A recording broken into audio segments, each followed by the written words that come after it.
Hello అండి, అందరికీ నమస్తే. Welcome to my YouTube channel Gannavaram మహారాణి. నేను మీ సుష్మా. అందరు ఎలా ఉన్నారండి? నేనైతే చాలా బాగున్నాను. వినాయక చవితి కూడా చాలా బాగా చేసుకున్నాను. సో ఈ వీడియోలో నేను ఈ సంవత్సరం వినాయక చవితి ఎలా చేసుకున్నాను అండ్ వినాయకుడి కోసం నేను ఏమేమి స్పెషల్స్ చేసి నైవేద్యంగా పెట్టాను అని చెప్పి చూపించబోతున్నాను. చూసేయండి. ఫస్ట్ అయితే నేను మా బుజ్జి గణపైన రెడీ చేసుకుని పెట్టుకున్నాను.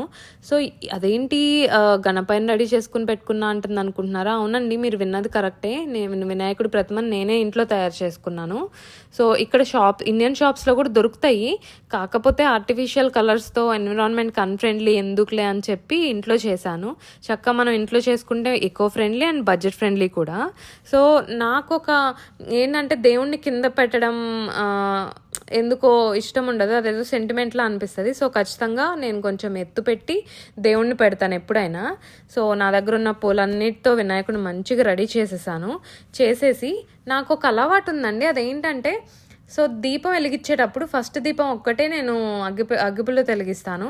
ఆ రెండో దీపం ఏదైతే ఉందో అది ఖచ్చితంగా ఫస్ట్ దీపంతోనే వెలిగిస్తాను. ఒకవేళ మీకు కూడా ఈ అలవాటు ఉంటే కామెంట్ చేసేయండి. సో అండ్ వినాయక చవితి అనగానే మనకు ఫస్ట్ గుర్తొచ్చేది ఏంటండి, మనం ఖచ్చితంగా కథ చదవాలి ప్రతి ఒక్కరు కూడా. సో ఇండియాలో పూజ చేశాక మనం కథ చదువుతాము. కానీ నా దగ్గర పుస్తకం లేకపోవడం వల్ల నేను పూజ చేసుకునేటప్పుడే టీవీలో కథ పెట్టానండి. సో ఆ కథ వింటూ నేను పూజ కంటిన్యూ చేశాను. సో దేవుడికి నైవేద్యం మొత్తం రెడీ చేసి పెట్టేశానండి ప్లేట్లో అరిటాకేసి.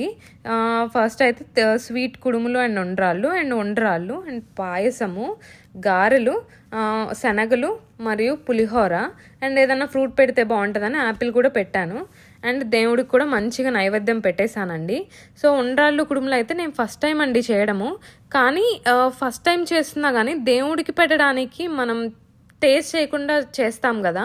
సో అయినా కూడా అవి ఎంత బాగా మంచిగా టేస్ట్ వస్తాయి అంటే ఉప్పు కానీ కారం స్వీట్నెస్ అన్నీ ఎంత కరెక్ట్గా సరిపోతాయంటే అది దేవుడు మాయేమో అనిపిస్తుంది నాకు ఒక్కొక్కసారి. మనం ఒక్కోసారి టేస్ట్ చూసి చేసినా కూడా అవి కరెక్ట్గా సరిపోవు. ఇవాళ నేను చెప్పబోతున్న సామెత ఏంటంటే నీరు పల్లమెరుగు, నిజం దేవుడెరుగు. సో ఇది ఎలాంటి సిచ్యువేషన్స్లో వాడతాము అంటే నీరు ఎప్పుడైనా పల్లం వైపే వెళ్తుంది. దేవుడికి మనం ఏం జరిగినా కూడా దేవుడికి నిజం తెలుస్తుంది ఖచ్చితంగా కదా. సో నిజం అనేదే గెలుస్తుంది అనేది ఇక్కడ ఈ సామెతలో అర్థం అండి. సో ఇది ఎలాంటి సిచ్యువేషన్స్లో వాడతాము అని అంటే ఫర్ ఎగ్జాంపుల్ ఏదన్నా మనం చేయని తప్పుకి మనల్ని ఎవరైనా బ్లేమ్ చేస్తున్నారు, కానీ మనం అది ఏ రకంగా ప్రూవ్ చేసుకోలేకపోతున్నాం అన్నప్పుడు మనం అనుకుంటాం కదా, సరే దేవుడికి తెలుసు కదా అని చెప్పి. సో అలాంటి సిచ్యువేషన్స్లో మనం ఇంకా ఏం చేయలేము అన్నప్పుడు ఇలాంటి సామెత వాడతామండి. దేవుడికి మంచిగా హారతి ఇచ్చేసిన తర్వాత ఖచ్చితంగా గుంజీలు తీయండి. అండ్ ఇది ముఖ్యం బిగులు, అస్సలు మర్చిపోకండి.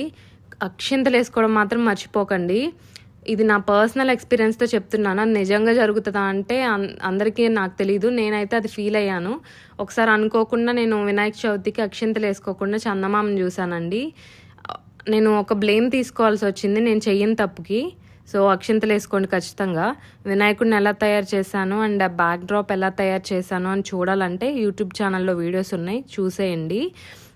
Thank you so much for watching the video. Please do subscribe.